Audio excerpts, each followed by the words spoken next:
Good morning, it's Ken from OK Portugal, and today we've got an interesting episode for you.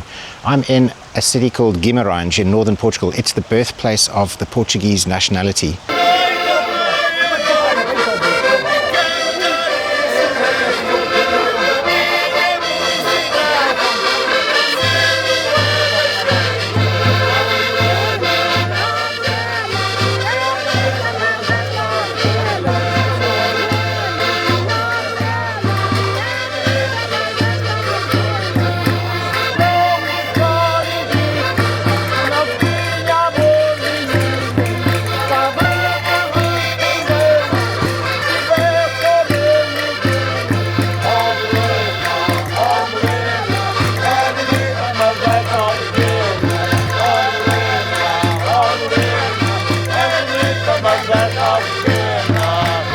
And we're in one of the most famous parts. This is the tanning quarter.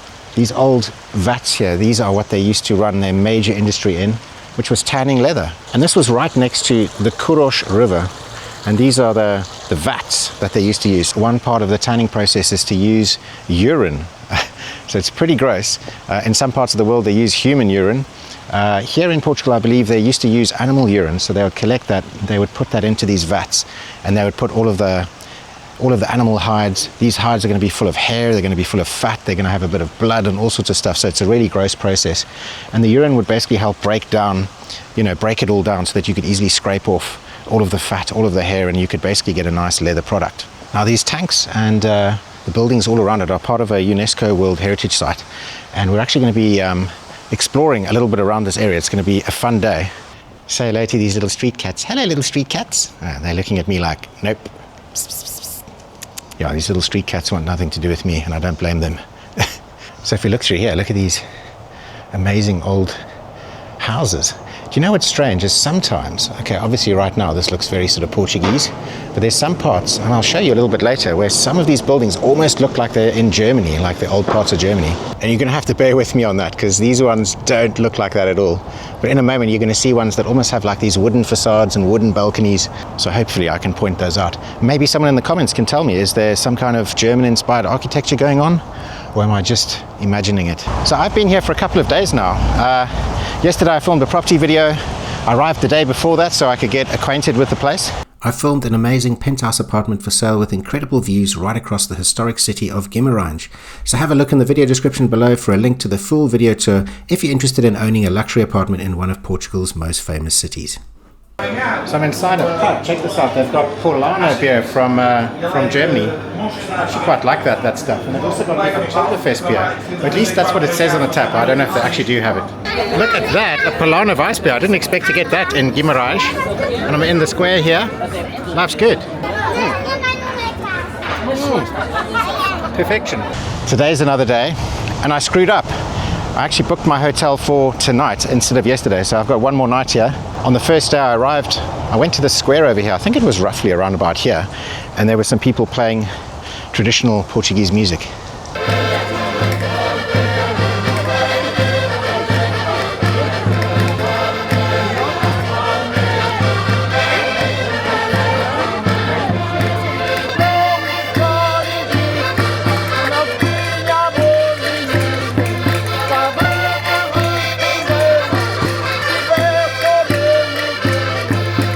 It was a Sunday, it was absolutely full of people. Today it's Tuesday morning, it's quite early. I think everyone's still getting started, everyone's still waking up. Along the street you'll see a lot more of these Baroque balconies and these beautiful facades on these old buildings. Anyway, we're going to go deeper into the historic quarter. This is actually a very walking friendly city. Everything's kind of within reach, you can walk the entire thing. It's not a big city, and yeah, I mean everything is pretty much in reach. You don't have to have a car, you can get around. There are buses, there are all sorts of things. There's some beautiful old streets. Look at this. This is authentic. Hey, how is this? Now again, these aren't the ones that reminded me of the sort of Germanic building. These are the ones with the wrought iron and the Portuguese tiles. But maybe later on I'll be able to show you the ones that I'm talking about that look very Germanic. It's so quiet here, I can't believe it. Every other time I've walked through here, it's been absolutely jam-packed, full of people. Obviously, a Tuesday at like 9 o'clock in the morning it's the time to come if you want to get an authentic feel of it. This week's video is sponsored by Reolink. Over the years, Reolink have sent us a bunch of great security cameras to help keep an eye on our property. It gives us real peace of mind knowing that no matter where we are in the world, we can just open up the Reolink app on our phones or computers and see what's happening on our farm in real time. Now, I've been wanting a camera with proper zoom for a long time, and Reolink recently sent us the RLC 823S2. It's a smart 4K pan, tilt and zoom camera with a 16 times optical zoom. The zoom on this thing is absolutely incredible. I can see in great detail our local village of Suolero, which is over 1.8 kilometers away. The pan and tilt features gives you a full 360 degree view, and it also has auto tracking, so it's going to follow any movement right in front of the camera. For nighttime viewing, there's a bright LED spotlight as well as an infrared LED, so you can see clearly even in total darkness. Reolink make a wide range of cameras from solar-powered and battery-powered models to ones like this that run on PoE, which stands for Power over Ethernet. That means the camera gets both power and internet through a single cable, making the installation super simple anywhere. You can store recordings directly on a micro SD card of up to 256 gigabytes, or you can connect it to one of Reolink's network video recorders for up to 16 terabytes of storage across multiple cameras. Reolink's biggest Black Friday of the sale runs from October the 30th to November the 19th, with huge discounts on this and other amazing cameras. So check out the link in the video description below for all the details and to grab a great deal. I arrived on a Sunday and everything here looked completely different. There were people all over the place sitting at these little cafes and restaurants. This whole place was vibrant and bustling. So I've probably picked the wrong day to do a vlog, to be honest. Now we're right in the heart of the medieval quarter. We can see this is a real ancient part. This over here is actually where an ancient olive tree used to sit. And this section where we are is called Largo de Oliveira. And it was basically named after this olive tree. And this, right over here, behind these arches, this is an old historic church. This church was called Nossa Senhora de Oliveira, and it was basically named after this olive tree. And this church was originally built in the 10th century, so it's ancient, but it was rebuilt in the 14th century after being damaged in some battles. And just in front of this church is a very Gothic looking, I don't know what you'd call it, a gazebo. And this is called the Pedrao de Salado, and inside there's a stone cross that supposedly symbolizes their victory, I'm guessing over the battle, after which they rebuilt this church. Now don't let all of this quietness fool you. This place is usually teeming with life. There's loads and loads of tables all over the place, and that's normally completely full. Even, yesterday when I was walking around here, this place was jam-packed, full of life, and loads of stuff to do. Now just a little bit further on from this square is another one over here. We go through these old stone arches into another place. I believe this one's called Praça de Santiago. And well, this is where I've been hanging out for the last couple of nights. At night time, it's absolutely full of people dining and drinking. And there's actually a really cool bar just on this side over here, which is closed today, that serves incredible beer. This is one of the oldest squares, one of the oldest meeting points of people in Guimarães. And have a look at that building. Does that not look German to you? It almost, it really does. It's got a very Germanic feel, right? This is a real old medieval style of building where they're using lots of old wood. You can kind of see how the floors are sort of bowing and collapsing in there. So these definitely need some restoration, but yeah, definitely a very European feel in this building style. And it's good to see that in the background here, they are doing renovations, they are fixing up old buildings. This place is getting looked after, and hopefully it's going to be here for many more centuries to come.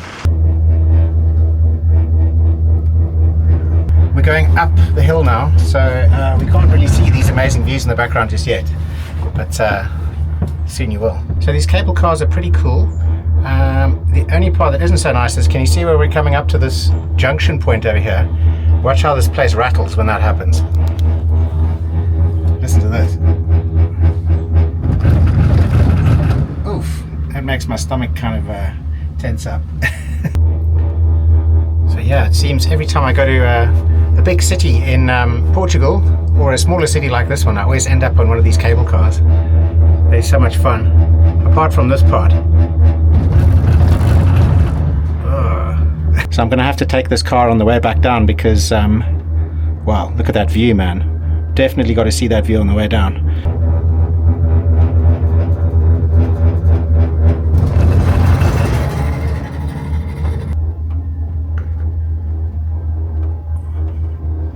So this was by far one of the longest cable car rides that I've had in Portugal. It takes quite a long time to get up here, and yeah, I'd say it's definitely worth it. I still have to come back down, and that's going to be the best part, I think. Whoa, here we go. Now we are landing. Jeez, that's loud.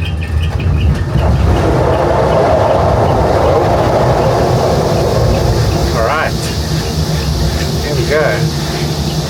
We're alive. We're alive.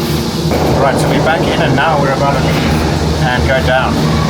There we go. We're going to get some acceleration now. Yeah. Oh, this is going to be a good view. Jeez. Look at this.